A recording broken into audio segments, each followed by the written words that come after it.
अस्सलाम वालेकुम नाज़रीन, मैं हूँ शाहिद मेहता और आप मेरा डिजिटल चैनल देख रहे हैं। पाकिस्तान की सियासी तारीख़ का एक इंतहाई अफसोसनाक वाक़या आज वज़ीराबाद में अल्लाह वाला चौक में हुआ है। पाकिस्तान के मोस्ट पॉपुलर लीडर, इस वक्त most popular leader Imran Khan साहब को टारगेट किया गया, उन पर कातलाना हमला किया गया। लकीली वो सेफ़ रहे हैं, इस हमले में उनकी जान बच गई है, लेकिन उनको दोनों टांगों में गोलियाँ लगी हैं। इसके अलावा कुछ 6 दूसरे दिगर अफराद भी, जिनमें से उनके पार्टी के भी लोग हैं, वो भी शदीद ज़ख्मी हुए। एक जो लोकल लीडर है अहमद चट्टा, जो कि मारूफ सियासतदान, पुराने सियासी खानवादे से उनका ताल्लुक़ है। हामिद नासिर चट्टा उनके बेटे भी हैं, अहमद चट्टा, वो भी अब ख़तरे से बाहर हैं, बताया ये जा रहा है। इसके अलावा फैसल जावेद भी ज़ख्मी हुए हैं और कुछ दूसरे जो PDI के रहनुमा थे वो भी जो हैं वो इस हादसे में बाल बाल बच गए हैं। बहरहाल ये बहुत ही अफसोसनाक वाक़या था जो वज़ीराबाद में पेश आया। इसकी जो तफसीलात अभी सामने आ रही हैं, सबसे पहले तो मैं आपको बताऊं कि इमरान खान साहब को शौकत खानम हस्पताल मुंतकिल कर दिया गया है, वहाँ पे उनका इलाज भी हो रहा है। और जो शौकत खानम के चीफ़ एग्जीक्यूटिव हैं, डॉक्टर फैसल सुल्तान, उनकी जानिब से स्टेटमेंट भी सामने आ गया है कि इमरान खान के हवाले से उन्होंने हेल्थ बुलेटिन भी बता दिया है, पब्लिश करवा दिया और मीडिया के सामने आके उन्होंने मीडिया टॉक भी कर लिया। उन्होंने बताया कि इमरान खान साहब महफूज है। बहरहाल उनके दोनों टांगों में गोलियाँ लगी हैं और एक दाएँ जानिब की जो टांग है उसकी हड्डी एक तरह से वो कह रहे हैं कि चिपक गई हुई है।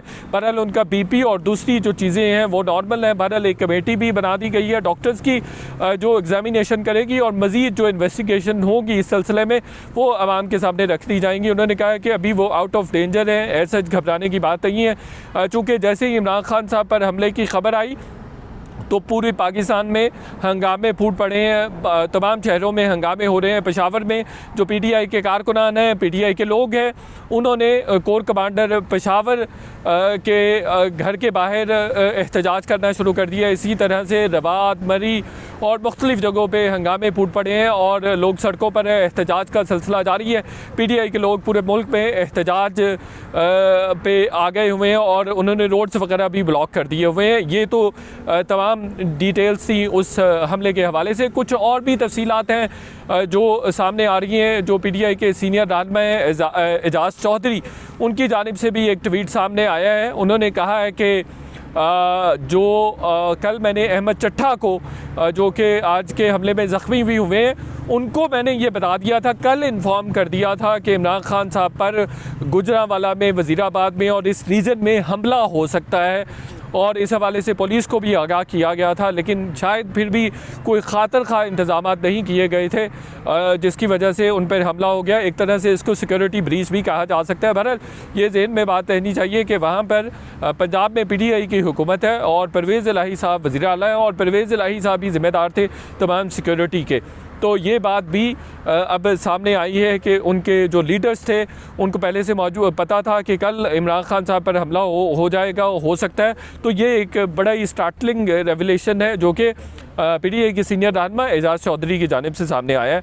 दूसरी बात ये है कि जो हमला आवर है, जो कि मामू का भांजा है, जो अब सरफस हुआ है, जिसका कन्फेशनल स्टेटमेंट भी सामने आ गया हुआ है, उसने ये स्टेटमेंट दिया है कि चूँकि अजान भी हो रही थी और डेक लगे हुए थे और इमरान खान साहब लोगों को गुमराह कर रहे थे, तो इसलिए मैंने उन पे हमला कर दिया और मैंने ये फ़ैसला अचानक किया है। फिर वो कहता है कि जी लाहौर से जब ये चले थे इमरान खान साहब, उसी वक्त मैंने फ़ैसला कर लिया था कि मैं इनको अटैक करूँगा और मैं इन पे गोली चलाऊँगा, ये मारूँगा। उन्होंने कहा मैं इमरान खान साहब को मारना चाहता था लेकिन वो बाल बाल बच गए, मैं सिर्फ इमरान खान को मारना चाहता था। तो ये एक तरह से बहुत ही तज़ादात लिए हुए कन्फेशनल स्टेटमेंट है। कभी वो 3 चीज़ें उसने कही हैं जो इम्पॉर्टेंट हैं, जिन पे गौर किया जा सकता है। 3 आस्पेक्ट्स पे बात हो सकती है। एक तो ये है कि जी लाहौर से जब चले थे तो उसी वक्त मैंने फ़ैसला कर लिया था। फिर कहता है मैंने अचानक फ़ैसला किया, आज सुबह फ़ैसला किया। फिर वो कह रहा है कि मैं सिर्फ इमरान खान को मारना चाहता था। फिर वो कहता है कि अजान हो रही थी लेकिन कंटेनर पर डेक चल रहा था तो इसलिए मैं मारना चाह रहा था। तो वो उसने काफ़ी गड़मट सी स्टेटमेंट दे दी और इतना हाई प्रोफाइल केस होने के बावजूद पुलिस ने इतनी चाबकदस्ती से काम किया है और इतना अर्जेंटली काम किया है कि एकदम से कन्फेशनल स्टेटमेंट रिलीज़ करवा दी है ताकि डिफरेंट आस्पेक्ट्स पे जो एक तरह से इन्वेस्टिगेशन हो सकती थी उसका एक तरह से उन्होंने पुलिस ने रास्ता, पंजाब पुलिस ने, जहाँ पे पीटीआई की हुकूमत है, जहाँ पे परवेज़ इलाही वज़ीर आला है, तो पंजाब पुलिस ने इतना अचानक से उन्होंने काम किया है, इतना तेज़ी से काम किया है कि किसी दूसरे आस्पेक्ट पे बात ही ना हो सके और कन्फेशनल स्टेटमेंट रिलीज़ करवा दी है। पंजाब पुलिस इतनी रवायती तौर पर तेज़ नहीं है या इतना इमीडिएटली काम नहीं करती, इतनी फुर्ती से, इतना मुस्तैदी से काम करती नहीं है।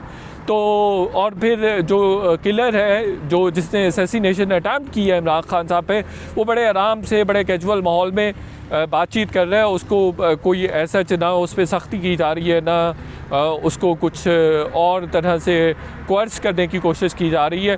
तो उससे पूछा कि तुम कैसे आए और कैसे तुमने फ़ैसला किया, अचानक फ़ैसला कर लिया। बड़े आराम से पुलिस, ट्रेडिशनल बिहेवियर था पंजाब पुलिस का, जो आज हमने उस सेशन के साथ देखा है।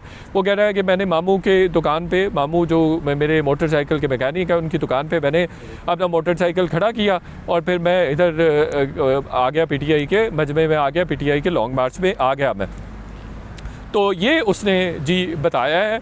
और फिर उसने ये भी कहा कि मैं ये लग रहा था मुझे कि डिस्ट्रैक्ट हो रहे हैं लोग और इमरान खान साहब उनको गुमराह कर रहे हैं, तो इसलिए भी मैंने उनको अटैक किया है। फिर कुछ लोग सोशल मीडिया पर सवालात भी उठा रहे हैं। सबसे अहम बात जो मैं आपके साथ शेयर करना चाह रहा हूँ वो ये है कि पहले क्रैकर का हमला हुआ, ये बाकायदा प्लान्ड हमला था। ऐसा नहीं है कि ये एकदम से किसी ने हमला किया। ये एक से ज़्यादा किलर्स मौजूद थे इस हमले में, जो कि देखा जा सकता है। और इसका वही पैटर्न था जो बेनज़ीर भुट्टो की शहादत के वक्त पैटर्न अडॉप्ट किया गया था कि पहले डिस्ट्रैक्शन के लिए एक जगह से फ़ायर होता है, फिर दूसरी जगह से फ़ायर होता है। और इनफैक्ट बेनज़ीर भुट्टो को, जो उस वक्त भी मेरी रीडिंग थी और मेरा कंक्लूजन था कि बेनज़ीर भुट्टो को किसी असैसिन के ज़रिए टारगेट किलिंग करवाई गई थी और उनको स्नैपर के थ्रू गन डाउन किया गया था। तो मेरी ये असेसमेंट उस वक्त थी, एनालिसिस उस वक्त था। तो आज भी मेरा एनालिसिस ये है कि पहले तो जो क्रैकर के ज़रिए जो वहाँ पे लोग मौजूद थे, उनका भी यही कहना है कि पहले क्रैकर का फायर होता है और उसके बाद फिर फायरिंग होती है पिस्टल से। और मैं ये बात आपको हतमी तौर पर कह सकता हूँ कि जो असैसिन पकड़ा गया है उसके कोई भी फायर इमरान खान को नहीं लगा, चूँकि वो तो नीचे से फायर कर रहा था। तो नीचे से कंटेनर पर अगर फायर करे तो उसको जिस्म के बॉडी के ऊपरी हिस्से में लगना चाहिए, उसने पैरों में क्यों लगना है। तो पॉसिबली ये तीसरा या चौथा स्नाइपर मौजूद था, कहीं ना कहीं किसी बिल्डिंग पर मौजूद था और मोस्ट प्रोबेबली, मोस्ट एक्सपेक्टेडली वो कहीं ऊंची इमारत पर मौजूद था। तो उसने वहाँ से फायर किया है, उसने वहाँ से गन शूट किया है और जो कि पैरों में लगा है और दोनों टांगों में लगा है। तो ये बात वैसे मानने वाली नहीं है कि एक बंदा यहाँ से नीचे से फायर करता है कंटेनर पर। कंटेनर काफ़ी ऊंचा है, जो बिल्डिंग्स हैं गुजरावाला में, वज़ीराबाद के इलाके में, वो उसके मुकाबले में आती हैं, उसी के एक तरह से उसी की सतह पर आती हैं। तो ये बात डाइजेस्ट होने वाली नहीं है। एक तो ये बात हो गई। दूसरा, कुछ लोग सोशल मीडिया पर ये भी सवालात उठा रहे हैं कि जी शाह महमूद कुरैशी, असद उमर और बाकी अहम लीडर कहाँ थे। ये सवाल एक तरह से जेन्युइन भी है, बताया जाना चाहिए। बट इमरान खान साहब का भी जी स्टेटमेंट आ गया है। वो कह रहे हैं कि अल्लाह ने मुझे दूसरी ज़िंदगी दी है और अल्लाह ने मुझे बचा लिया है इन सब को सीधा करने के लिए। तो ये किसका नाम ले रहे थे? पॉलिटिकल लीडरशिप का नाम ले रहे थे, किसी और का नाम ले रहे थे? इसके बारे में अभी कहना कबल आज वक्त है। वो जब ठीक हो जाएंगे या कोई दूसरा स्टेटमेंट आएगा तो उसके बाद ही पता चलेगा। और एक आखिरी बात कि ISPR की जानिब से इस हमले की शदीद मज़म्मत की गई है और कहा गया है कि शफाफ तहक़ीक़ात होनी चाहिए। और इसके अलावा ये भी कहा गया है कि जितने ज़ख्मी हैं उनके सेहत याबी के लिए भी दुआ की गई है। इसके अलावा नवाज़ शरीफ ने भी इमरान खान पर हमले की मज़म्मत की है। जो मरीम नवाज़ हैं उन्होंने भी इस हमले की मज़म्मत की है और बाकी जो पॉलिटिकल लीडरशिप है वो भी मुसलसल, चाहे उसका ताल्लुक़ नून लीग से है, पीपल्स पार्टी से है या किसी दूसरी जमात से है, वो भी मुसलसल इस हमले की मज़म्मत कर रहे हैं। तो हम इस वक्त डी चौक में मौजूद थे। मैंने सोचा ज़रा बाहर जाके आज का वीलॉग किया जाए ताकि आपको थोड़ा सा बाहर के एटमॉस्फेयर का भी थोड़ा बहुत आइडिया हो सके। जाते जाते एक और भी बात कर दूं, जब से अरशद शरीफ साहब की शहादत हुई है, जब से उनको टारगेट किल किया गया है, तो उसके बाद यहाँ एक तरह से इस्लामाबाद के माहौल में, इस्लामाबाद की फ़िज़ा में सहमगी है, खौफ का आलम है और लोग सहमे हुए हैं। ख़ास तौर पर अगर जर्नलिस्ट कम्युनिटी की बात की जाए तो वो ख़ास से बुझे बुझे नज़र आते हैं, काफ़ी अफसरदा नज़र आते हैं। तो ये आज का वीलॉग था। कुछ और मज़ीद तफसीलात आपके सामने कुछ वक्त के बाद लेकर आएंगे। जैसे जैसे डेवलपमेंट होगी आपके सामने रखेंगे।